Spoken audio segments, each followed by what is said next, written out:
Thank you, Janine, for that great introduction, and thanks to the committee for inviting me to this special event in this very high-tech room. I'm very excited about that, and it's so inspiring that Professor Klein's too short life should be remembered with this legacy of an annual social justice lecture. So I just want to acknowledge Marlee's parents, Carol and Terry, in the room, and thank every family and friends for this lecture, and Marlee's son, Mayim. I wanted to acknowledge, too, that we're on unceded Salish Coast territory and thank them. And I used to regard this as kind of cynically as a PC wrote, but we all have learned so much through this year of truth and reconciliation. And I think cynicism is a luxury we can't indulge. And thanks also to my husband and partner, Michael Klein, that I want you to meet, without whom I would not be sitting here or wanting to go on living. And thanks to all of you who came this evening. So I've been debating with myself whether to begin or end with a few clips from Shameless, The Art of Disability, which is the film I began 18 years after my stroke. And I decided to begin because Shameless sets a tone for what I hope you all take home from tonight about disability, which is a positive, life-affirming tone. So if you'll roll the clip, and we'll see if... Trying to hide the blemish it is, much as I try to printing images. I'm conscious of wanting to look good. I mean, certainly at first I thought disability was hideous, and I didn't want to be identified as somebody with disability. I couldn't stick by a mirror and see myself walking. And now, the film I'm making now, it grows right out of that impulse to correct the images and have people tell their own stories, because people with disability in the media, in anything like the truth that I've discovered of our lives. The people I know now, because of the stroke, have enriched my life. They're fellow travelers, and they're artists.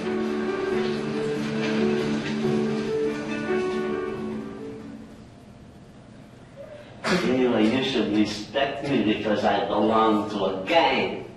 Yes, a gang of the cooler, disfigured guys in show business like me. Freddy Krueger, Igor, Jason, the Beast, the Phantom of the Opera, Quasimodo.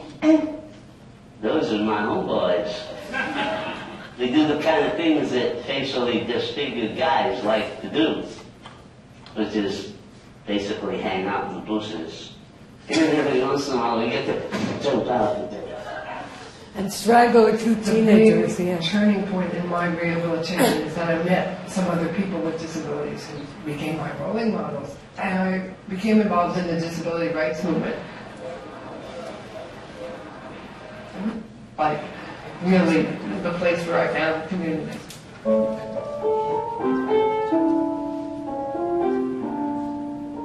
I remember a transformative moment at a disability conference when I saw two chair and one wasn't. I felt as if I discovered how disability, instead of being just a loss, could be in fact an inspiration for creativity. In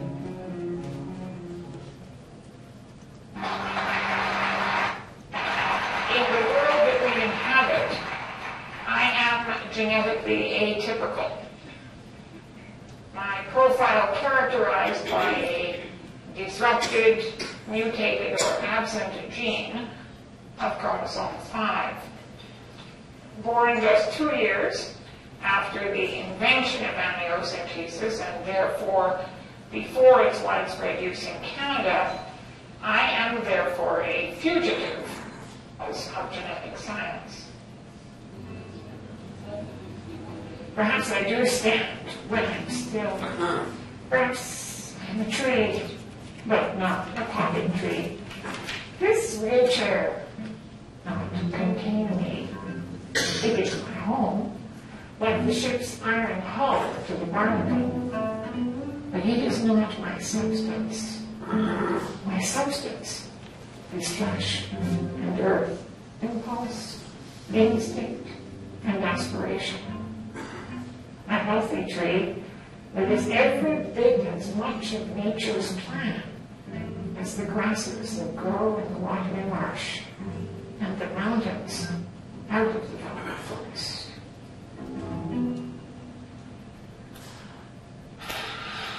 Catherine was Chief Commissioner of Human Rights in Ontario. Was really spaced out, kept losing things, forgetting things, couldn't keep track of things.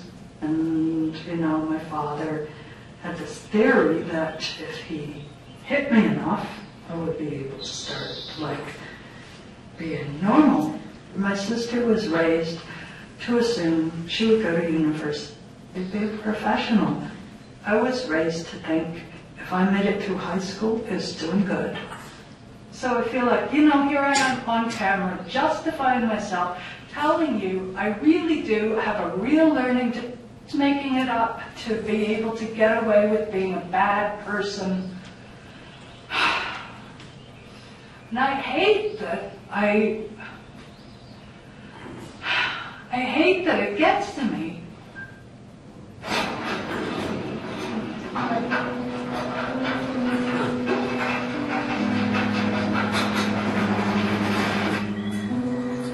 I had a lot of privilege and luck that helped me not die, basically, and recover and reach the point of not just surviving but thriving. And I think the biggest piece of that luck was family. Had to go through basically a role reversal. They had to become, at that crazy age in adolescence when you love and hate your parents, they had to become my caretaker. You know, I think it was really hard for them to suffer and to be afraid. Basically, I know because I experienced it, that when you're in need of them, they are there. The men of women who had strokes are shocking, rather, 80% of the time. Why didn't I live? Oh, poverty of imagination, I suppose.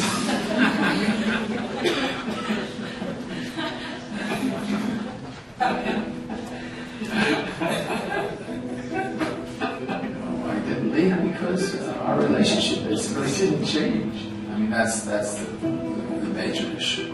That Bonnie takes care of me. In the ICU, quadriplegic, she was taking care of Seth and me and Yumi.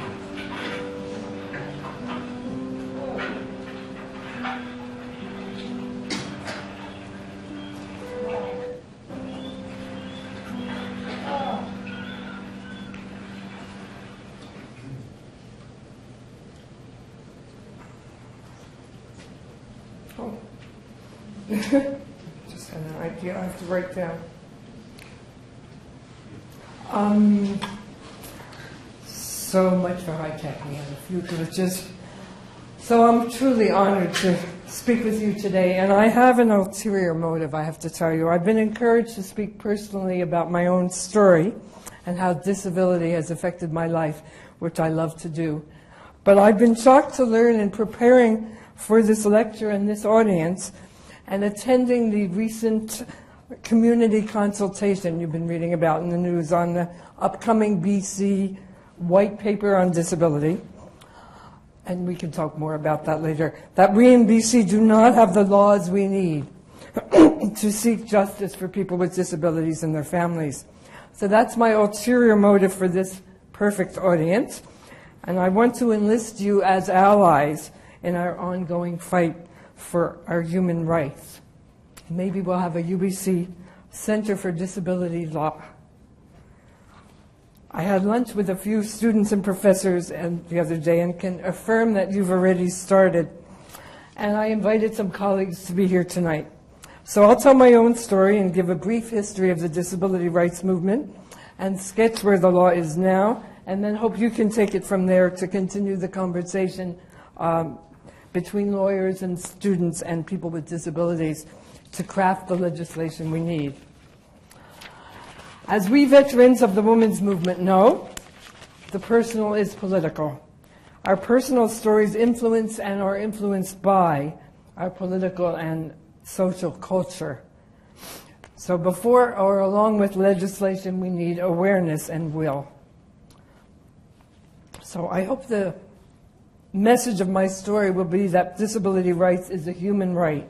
That is not only a do-good or feel-good or even a good business policy, although it's all of the above, but a concept whose outcome enriches every aspect of our collective journey as human beings. So please raise your hand if you yourself have a disability. How many? I'm trying to raise my hand. You're trying to raise your hand. You can raise your voice. Yes. Okay.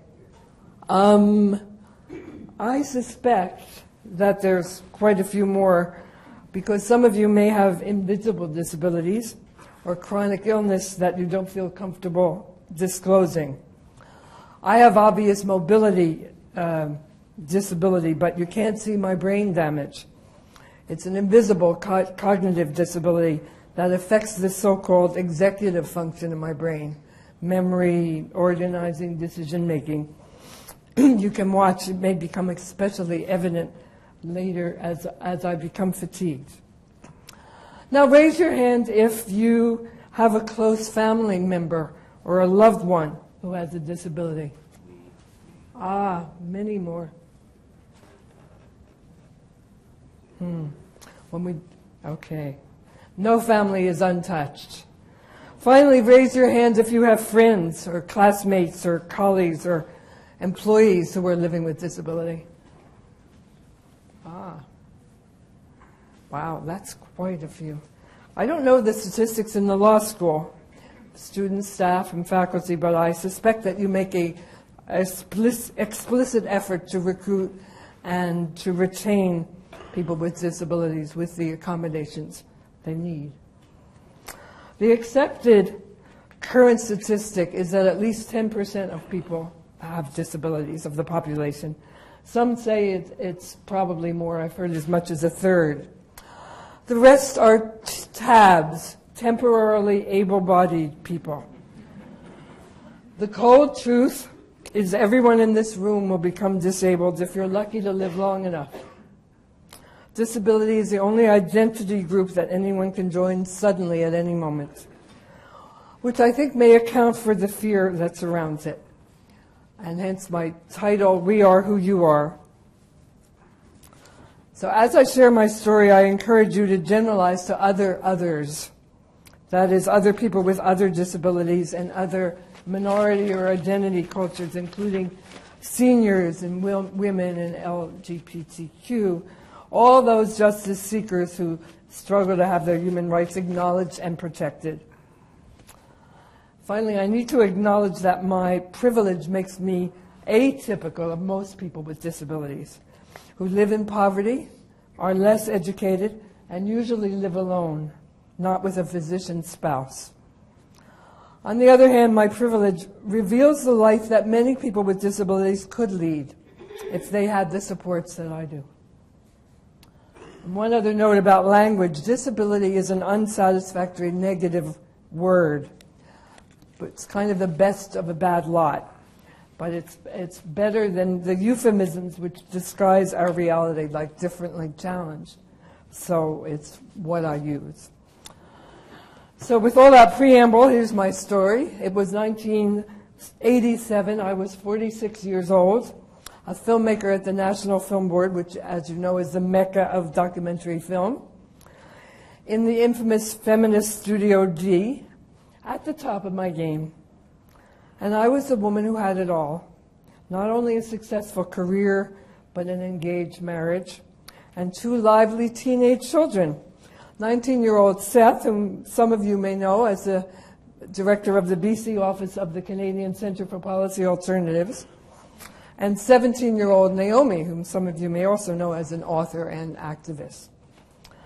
Out of the blue, on an athletic and sexy vacation in the woods of Vermont, on a very hot day, I started staggering, slurring my speech, seeing double, symptoms which Michael recognized as coming from the brain stem that could lead to respiratory arrest.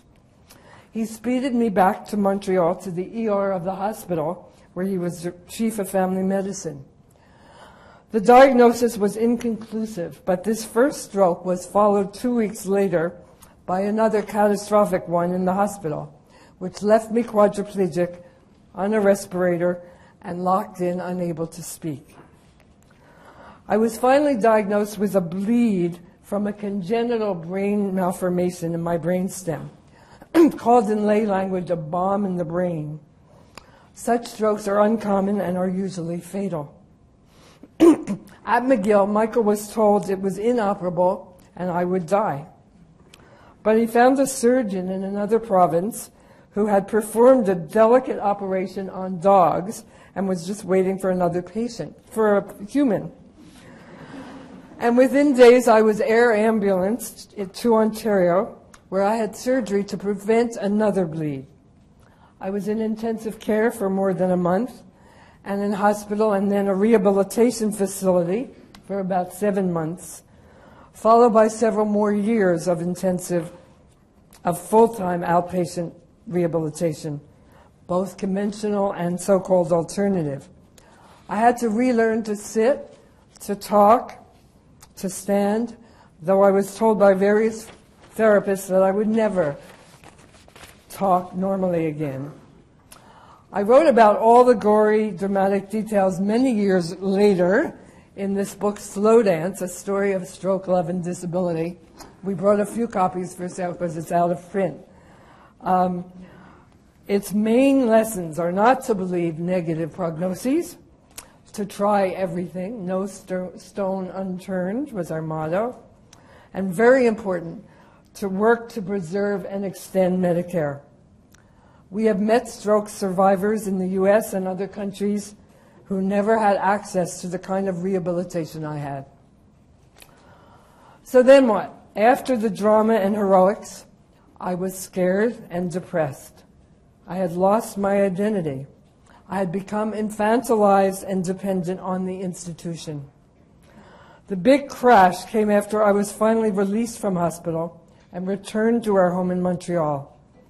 I was physically and cognitively disabled, dependent, and feeling abandoned. My dear family resumed their own work and school. I was without work, without colleagues, and didn't think I would ever be able to make a film again. Many of my friends didn't know what to do with me. Montreal was an inhospitable, inaccessible environment. I was a prisoner indoors for 6 snowy months of the year. I felt like my life was over. My journals reveal the extremes of emotion, from utter despair to euphoria at being alive. As a journal from March 1st, 1989, quote, "I am living on the edge with no script, guides, excuse me, or maps, inventing every moment as I live it. This is as creative as childbirth or filmmaking." My turning point, as I said in the clip, was meeting other people with disabilities. First, it was women in Dawn, Canada, the Disabled Women's Network, which met at the downtown YWCA. We cried and laughed together, moving between the personal and political, because disability, like gender, race, age, and sexual orientation, is very much a social as well as a biological construct. It was like the early days of feminist consciousness raising. I don't have to tell you the importance of supportive peers, mentors, and role models. People with disabilities cringe at the word inspiration, but the truth is we all need it. Amazingly, before my stroke, I had not known other people living, let alone thriving, with disabilities. 5 full years after my stroke, I discovered the disability rights movement and came out as disabled. You saw a clip in the film. This is my journal, Vancouver, April 1992.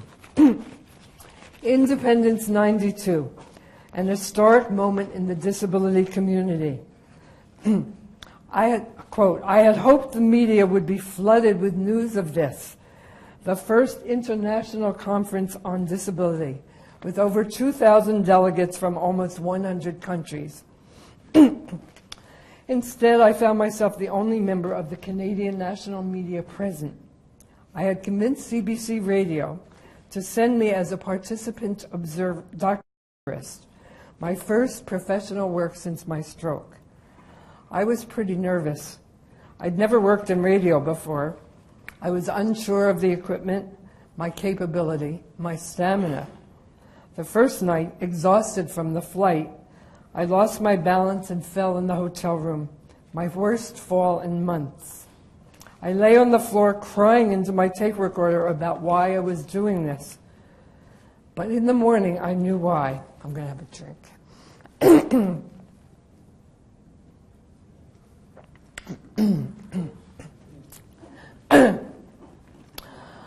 I had never seen anything like it. Nobody had, because nothing like it had ever happened before. It was our world for the next few days. We were a people, a nation, a tribe, with our own culture, history, heroes, our own languages, our own irreverent, rude humor, our own poets and artists. My eyes feasted on the images, so many sizes and shapes and kinds. Gridlocks of wheelchairs knocking into each other like bumper cars, wild arms waving for signing, guide dogs leading chains of people, one arm on the shoulder in front of them like a train. I was wide-eyed in my ignorance as I was introduced to people whose disabilities were invisible, like epilepsy, learning disabilities, environmental sensitivities. We widened the circle to include people with developmental disabilities, chronic pain, and illnesses like AIDS, and people who called themselves psychiatric survivors, contesting traditional ideas of mental illness. I felt that we were making a revolution, creating a world in which disability is not a problem, but part of the solution. I was overwhelmed by the resourcefulness and creativity of the people I met. Where was my camera? Why was this the first time I had seen someone in a wheelchair nursing a baby? Why weren't there pictures of us everywhere? Our visual absence breeds fear, breeds shame. For many years, I made films in which people who were invisible or misrepresented in our culture could see themselves. Not a Love Story charted the ways sexist pornography teaches us to hate our women's bodies. Now I was recognizing the ways in which society's ignorance and distorted images of disability have taught us people with disabilities to hate our bodies. This crowd of exuberant freaks taught me something different, something like pride, unquote. Independence 92 changed my life another way. It couldn't have happened anywhere in Canada but Vancouver. Here I could ride public transportation to accessible public spaces and buildings and regain an autonomous life in the community. Michael and I moved here as soon as we could, and Seth followed. For the last 20 years, we have built a life here. So I want to give thanks to Vancouver and all the disability groups and politicians who have advocated for access. This seems like the place to talk a bit more about disability rights and the law. The disability rights movement is part of the larger movement for human rights. It began in the 1960s, I would say, following and paralleling the civil rights, anti-Vietnam, feminist, and LGBTQ movements. Disability rights means equal opportunity and equal rights for people with disabilities. To steal a term from Professor Judy Mosoff, Equality for people with disabilities is not the Sesame Street equality, meaning treat everyone the same, but requires reasonable accommodations for our differences, sometimes to level the playing field literally by removing physical barriers like stairs, or to allow people with learning disabilities extra time for taking an examination. I think this is called substantive equality. So maybe justice and inclusion are better words. While there had previously been associations for specific impairments or disability or diseases, like the blind or deaf or Easter seals, the disability rights movement has been cross-disability, and today includes families advocating for developmentally disabled or autistic children. This, sorry. The specific goals and demands of the movement are accessibility and safety and transportation, architecture, and the physical environment, equal opportunities in independent living, employment, education, and housing, and freedom from abuse, neglect, and violations of patients' rights. We seek effective civil rights legislation in order to secure these opportunities and rights. So what do we have in the way of law? This is the ultimate of chutzpah for a filmmaker to even try to talk about the law in an audience like this. So I will just try to sketch what I know about a little. The Canadian Charter of Rights and Freedoms is part of our Constitution. Section 15 guarantees equality and prohibits certain forms of discrimination by our governments. You may not remember because it was not well covered, but people with disabilities were left out of the first draft of the Charter of Rights and Freedoms in 1980. But people with disabilities educated themselves about lobbying and then educated the folks in Ottawa who didn't understand the experience and were afraid of the costs. Lobbying and education was supplemented by demonstrations and protests. And the Trudeau government under Justice Minister Chrétien changed its mind and specifically added disability in January 1981. The onus is on the claimant to litigate when rights are violated. And there have been some successes like sign language in the case in healthcare. But several charter challenges have failed. For example, the Supreme Court of Canada ruled against Medicare coverage for an autistic child. Now, the court challenges program, you may remember, was abolished in 2006 as too costly, I believe. U.S. activists fought to get more specific national legislation. The ADA, or Americans with Disabilities Act, was passed in 1990. Surprisingly, under the Republican administration of George H.W. Bush Sr. This was an historic alliance of activist groups, including some very militant and theatrical ones, who did what's known as the Capitol Crawl, in which hundreds threw down their crutches and wheelchairs and literally crawled or slithered up 100 steps of the U.S. Capitol. And some say this was the act which many attribute to the final passage of the ADA.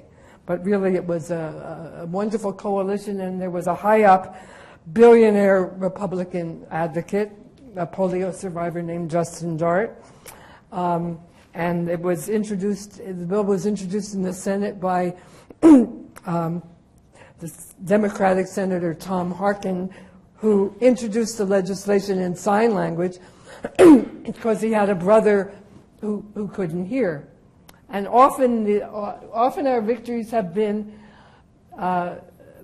very personal, because a person in a position of power had some kind of direct experience with disability, like George Wallace, who had been injured.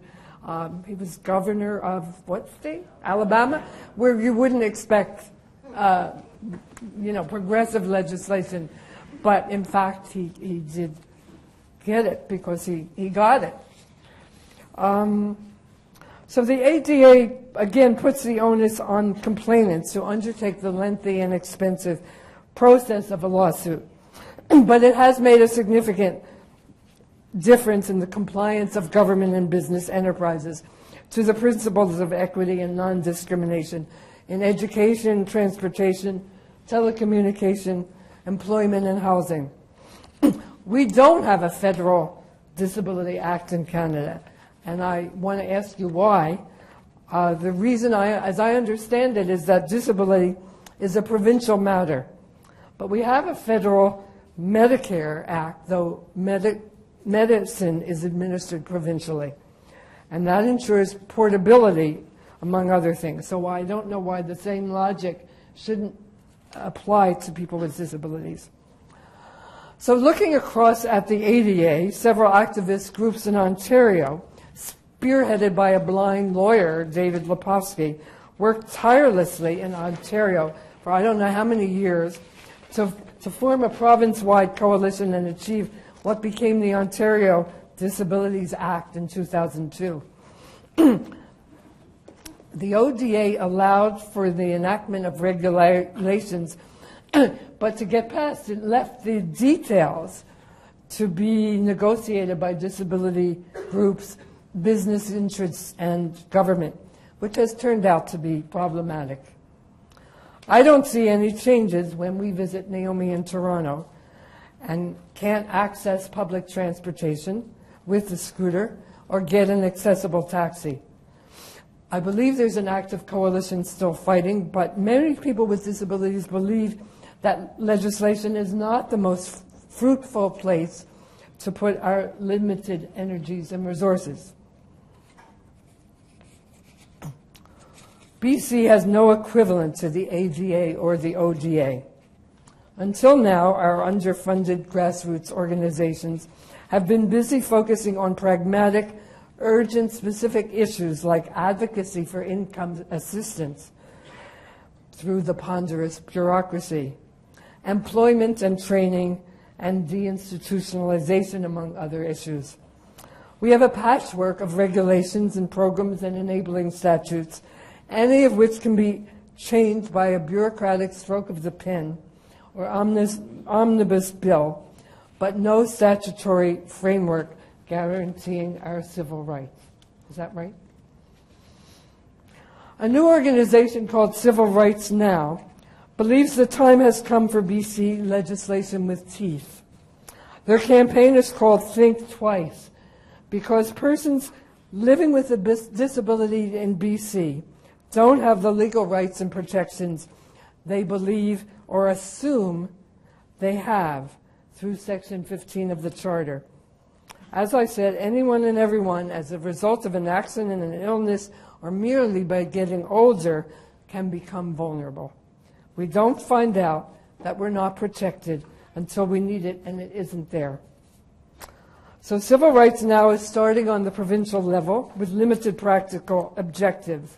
One is Community Care or Direct Payment Act, in which people have portable, individualized funding to hire and fire their own support workers, eliminating the current bureaucracy that determines our needs. The second is the Civil Rights of Institutionalized Persons Act, which protects against the systemic abuse of people in care by governments or contractors like agencies. So a few members of Civil Rights Now are present tonight, and they'll be happy to talk with you later when we have a discussion or in the reception. And the website is civilrightsnow.ca. So how am I on time?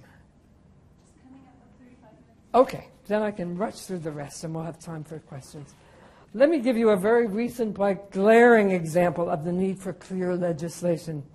Last week, Vancouver City Council considered a proposal for redevelopment of the Pearson site, 35 acres of land in Marpole at 57th and Cambie Streets. Site of the George Pearson Center for 150 people with physical disabilities, and the Dogwood Lodge for 113 seniors who need complex care. You probably remember the abuses that were disclosed after the Woodland School was closed, proving what is now known and accepted data. Institutionalization causes rapid physical and mental deterioration and is prone to abuse. This is as true of residential schools and jails as institutions for people with physical, sensory, mental, and psychiatric conditions. So this redevelopment proposal called for Vancouver Coastal Health to build a, quote, new residential facility for seniors and people with disabilities. The UN Convention on the Rights of Persons with Disabilities, which Canada signed in 2010, and 157 countries have signed, asserts the rights of people with disabilities to live in the community with the same range of choices as other people. That is, not in institutions, including people with severe disabilities, not be forced to live in a specific location in order to receive help, and the responsibility of governments to provide all the necessary supports for us to do so without segregation or isolation. Community living is acknowledged as global best practice and surprisingly realizable for even the most significantly disabled people. So couched in modern language, Vancouver Coastal Health still proposes an old, discredited, and despised model of care, which inherently is top-down, where power is unbalanced and abuse is systemic. A broad coalition of people with disabilities proposed an alternative plan, one with several options for varied, affordable, integrated models of housing in which people can choose with whom they live, including their family, when and what they eat, how often they shower. They could hire and fire their helpers. We're not sick, we just need some help, said Joe Weiss, who is living with spinal cord injuries from a car accident and is chair of the City of Vancouver Persons with Disability Advisory Committee. So about 30 individuals gave moving and powerful testimony about the abuses and indignities they suffered. I'm going to skip some of the examples. Vancouver has a reputation to maintain. Several months ago, Vancouver City Council passed a bylaw change to make all new housing adaptable and minimally accessible, a practical, forward-looking bylaw which is a first in Canada, but not the world. We told the Vancouver City Council last week that the Pearson site gives them an exciting opportunity to lead again by developing the vision shared by people with disabilities, seniors, and other marginalized groups who, like everyone else, want equal opportunity to live, participate, and contribute to our communities with the needed support and reasonable accommodations for the ways in which we're different. Happily, the City Council rejected the proposal last week by deferring their decision and asking the parties to meet and negotiate, which they're doing tonight. We anticipate a new proposal within weeks, and many people are scared. So I'm going to cue Drea, and I want to ask you a question. I've talked enough about, and this is truly a question that I have, about what makes it so hard. I mean, disability is part of the larger human rights struggle, but it's been the hardest piece of the human rights struggle, and I'm not sure why. The hardest piece to achieve. So I'm going to ask you for one, if you have one word or phrase or concept that comes to your mind about what's been so hard to get disability rights up there on the par and what the problem might be. It doesn't have to be a legal answer, but you can answer on a personal level. I think the answer is the lack of clarity, focus, and persistence on the part of the people who are suffering the most from the lack of, suffering the most in the circumstance. So lack it's, of clarity, focus, and persistence. Like the other small art reforms that have happened in Canadian history have happened through people, like Tommy Douglas. Tommy Douglas he didn't create a support group. He didn't create a self-esteem, but he and his supporters joined the party, and then he reacted with clarity, focus, and persistence, and became the government. And what's happened in disability issues is it's gotten bogged down in talking about self-esteem and frankly, identity politics instead of the clear, tough idea that we have to get very involved in electoral politics or get our ideas elected, and that only comes from clarity, focus, and persistence. can people hear, or can we have a portable mic? Do you have somebody to take it around? Do you have a, yeah. I think that would be helpful. I think you're talking on our part, the lack of clarity and persistence on the part of people with disabilities. Right. Interesting. Bonnie, there was a great U.S. Supreme Court justice at the beginning of the last century, Louis Brandeis, and he said that the greatest single threat to freedom and democracy was an inert people. Was it what? An inert people. And I think that's the situation here, that the people with disabilities have been politically inert. And unless that changes, the political will won't be there to do what needs to be done.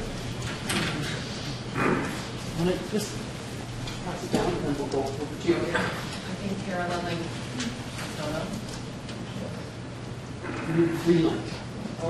I think paralleling the fight for the rights of women, women aren't the decision makers in power. Women don't have a political power. And how many politicians, elected politicians, have a disability? So the people who are guiding us, or lack of guiding us, are so-called the people body healthy, but might not be smart.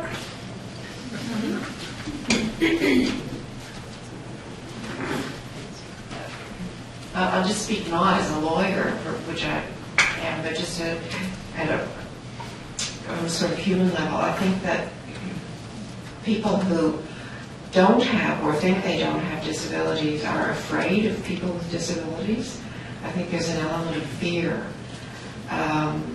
as well as the ability to exert power, control, and to exclude that which they're afraid of, and to create barriers in order to satisfy this natural tendency our species has to wield power over others.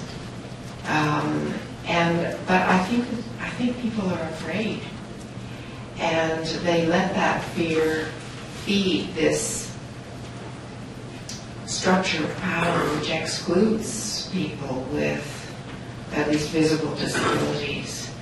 And I think the way that you've talked, it's just so inspiring when you talk about the opportunities that are presented by having disabilities. If we can have more of that kind of language out in the public and with the politicians, if people could see the joy that you have expressed about being a person with a disability, there's maybe the possibility of turning the corner there.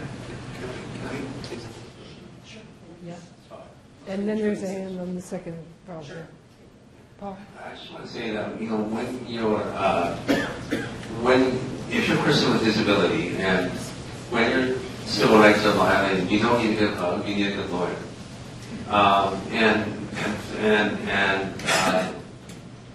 People with disabilities, particularly ones such as myself, who've been born with a disability and it's got worse as I got older, either your parents infantilize you because they think they're protecting you, or these welfare systems in certain regards and healthcare systems in certain regards infantilize you. And see, infants don't think of themselves as citizens. They don't say, hey, I should sue that person for what they did to me. They just say, oh, I feel bad, or whatever. They get good past it. And so the lack of legal reform that benefit me, it comes from many other people like me and their family being passive. You know, I'm really tired of hearing about how inspiring people with disabilities are. And we're so inspiring. Why do you don't protect about them civil rights, right? Why do you going to the MLA and say, if you want my vote, then you better pass a law to protect my son, my cousin, my neighbor's civil rights, who just have a disability. Why should I vote for you? Instead of the people who are passive and inert, like David said, they don't think they're just mums. They're not aggressive in the sense, not only aggressive in the sense of punching someone in the face, or that happens in some cases. I mean, you're engaged in the world, and you take responsibility for your freedom as well. Like, you think your person with disability, you're taking care of. Like, well, it's up to us to take care of our freedoms. Like, freedom is a Muslim. You can use it or lose it. And I think that's more productive to think about that. More productive solutions instead of why we're in this situation. And the solution is people with disabilities and their families have to try acting like what they are, which is citizens, take responsibility for their own freedoms. Okay, I think this woman was next. Yeah. And then the woman in green at the end of the song. I have to save myself 5 minutes at the end. Hi. I speak to this question really as an educator, and I think that as an educator, what I try to do, and I show Bonnie's film every year in my class at York University, is to break down an us and them mentality. Because if you can dislodge people from this tiny notion that mental health is something that's not affecting them, or the point that you make about us all looking at disability at some point in our lives is a really useful one. And if you can get to students and young people and change attitudes, then the point that the last man was talking about, which is really important, it becomes more possible. And I do think that it's attitudinal from both sides. Yeah. Anyways, I don't want to take any more time, but thanks for the film, Bonnie. Marlee? It's backwards, I think, Bonnie, I understood your original question to be, why haven't things moved along more? And we've heard from people in the disability movement talk about where the disability movement is or is not being effective, or why not, or if persons with disabilities themselves are not moving things along, or what have you. And I just want to take it from the other side, though there have been a couple of words in terms that people have used that remind me. I think that one of the things to face is that persons with disabilities generally, I think, tend to be seen, and I go back to this gentleman's word of infantilized, people who are less skilled, or whatever you want to say, in the society, or perceived to be, are less important. I mean, of course, I don't feel that way. But I think the general feeling, and the thing that you have to overcome, is not seeing people with disabilities, and speaking very generally, as somehow less, I hate to use the word, but less competent, and therefore mattering less. In the same way as you say, if someone is infantilized, we don't count, we want children to be fine, but if they're children, they're going to grow up and then they're going to be, like us, kind of thing. And so I think that the larger context of what people with disabilities, and I do not exclude myself from things in life or in my family or whatever, that have to live with them, what impedes so much the movement is people not seeing persons with disabilities as either whole or competent or having rights, and it's like prejudice, stereotypes, whatever you want to call it, and that very, very much is the battle. And sorry for talking so long. Thank you. Here's another one, and then I want to ask you another question. Okay. Hello, Bonnie. One idea that I've spoken to Judith Norton about is perhaps the problem in that it's not a homogenous group. So unlike the women's movement or the civil rights movement, where you had a sort of shared cultural identity with many people with disabilities, they might be in a family where other people within that same family don't share that same understanding of that disability, and they might not have the ability to connect with other people as effectively. I mean, obviously there's networks out there, there's the terrific conference that you talked about, but I know especially with, I guess I'm focusing more now on mental disabilities, there's a reluctance to identify yourself as part of that community. So it's difficult then to get together as a group to kind of push for rights if you don't want to self-identify.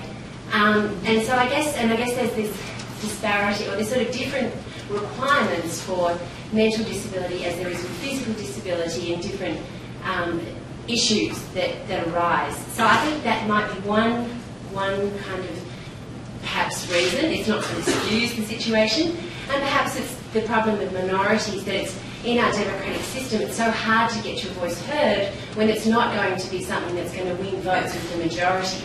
So those in the parliament, so to push for policies, it's difficult to get your voice heard, which is why you need the movements where you can collaborate and get together, but it's impeded by this sort of problem of self-identification or being part of a group which has disparate and sort of different experiences as part of that group. So I guess what I'm suggesting is that people who, and many of us are connected to people with disabilities, as you showed in the beginning, that many of us should join the cause, I guess, and see it as something that is a human rights issue, and more publicity, more media, more understanding is going to perhaps help that minority sort of problem. Okay. Yeah, no, that was an interesting discussion, and I think it speaks to the question of internalized oppression. And but I have to point out that there have been moments in history and contemporary history in which, despite all those obstacles, people with disabilities have gotten together and made really strong gains. Usually working in concert with, as I said before, with in a kind of multi-pronged attack with coalitions, with politicians, and but I just want to ask you a surprising question, and that is, what's great about disability?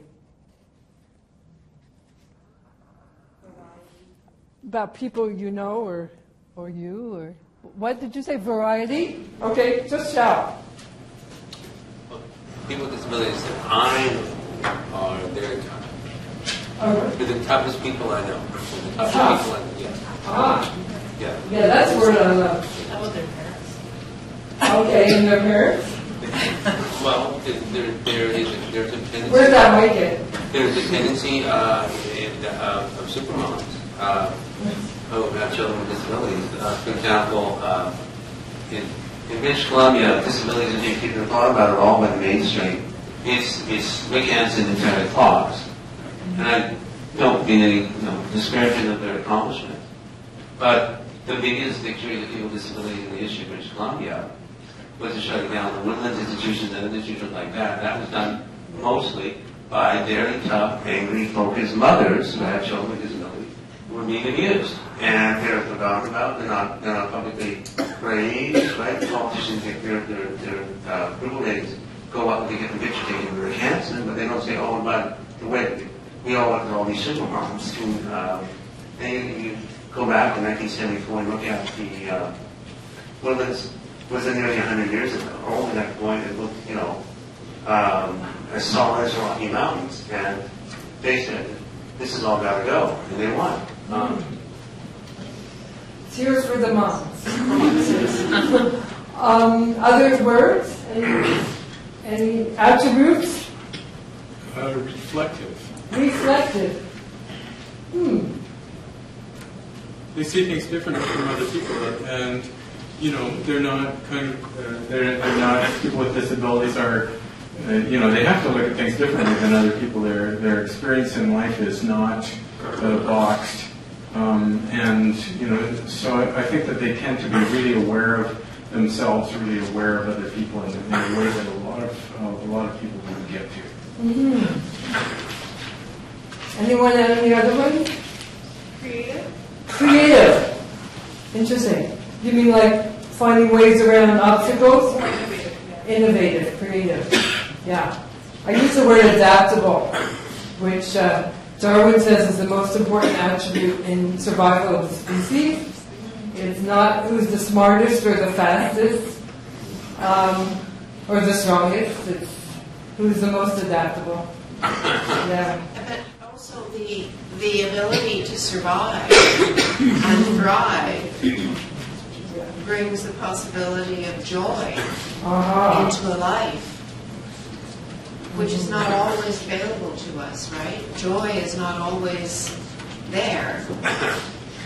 But if you have been able to survive a terrible condition, not all can. A terrible condition, what isn't so terrible, and not only survive, but thrive, then this possibility of joy enters your life. Yeah, that's lovely. Thank you. That's lovely. I think another point, I think I just wanted to say about adaptability and ability to survive. Yeah. One reason that some people's disabilities are so bad is it is a very harsh struggle. How do I say this? A lot of people don't survive. They're killed by the system. They're killed by neglect, or they're killed by their families, or they're killed by government very bad public policy, not put in neutral terms. And so the people who suffer, it's almost some cases literally like it isn't. It's just a linear process, and the people who manage to overcome all the obstacles in front of them by bureaucracy and so on, we shouldn't romanticize that they're probably just survivors. I mean, the people who got out of woodlands and those places, and monsters, there are people, there are peers who died because of neglect. And that not necessarily going to make you the most,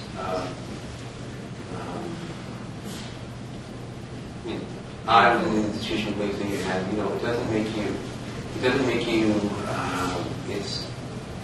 it's like the proverbial rats in a cage. Like you're going to fight each other to survive. And so we shouldn't romanticize that, but that's part of the toughness. Thank you, Paul. Well, I can say this as Bonnie's husband. It introduces you to a whole new world that, first of all, Bonnie didn't know anything about, but then by extension, I didn't know anything about it either, even though I was a doctor. So through all of this, I have been introduced to a world of wonderful people that I would not otherwise have ever known.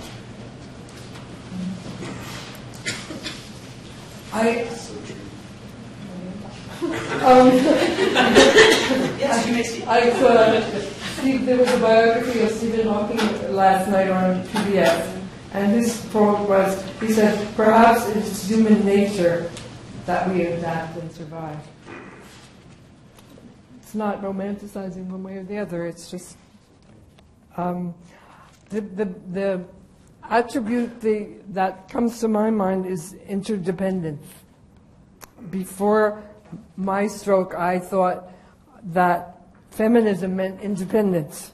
And the unspoken corollary to that is that disability and aging, which share many characteristics, mean shameful dependence on others. And what I've finally learned is that in asking for help, and it's hard to ask for help,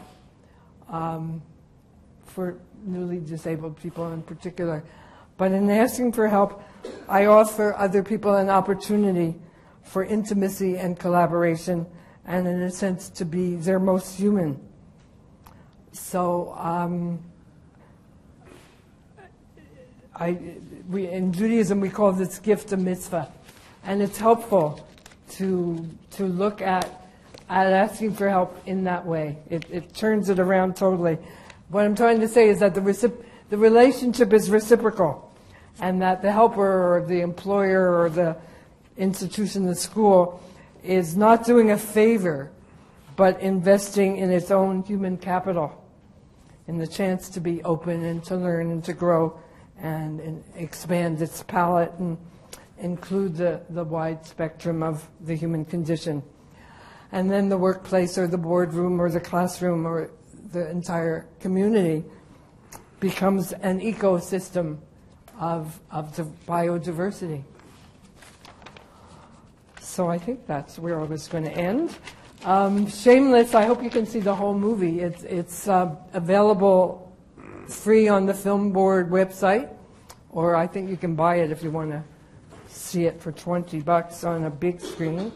But I was just going to end with a quote from Catherine Frazee, who's the woman who talked about a fugitive from the genetic science. She has a illness called spinal muscular atrophy, and she was the chair of the Ontario Human Rights Commission for many years. And she says, disabled people don't seek merely to participate in Canadian culture.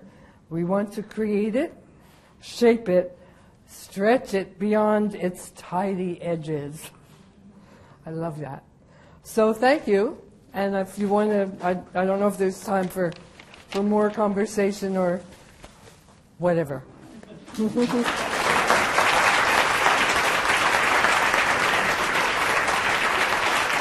Oh my.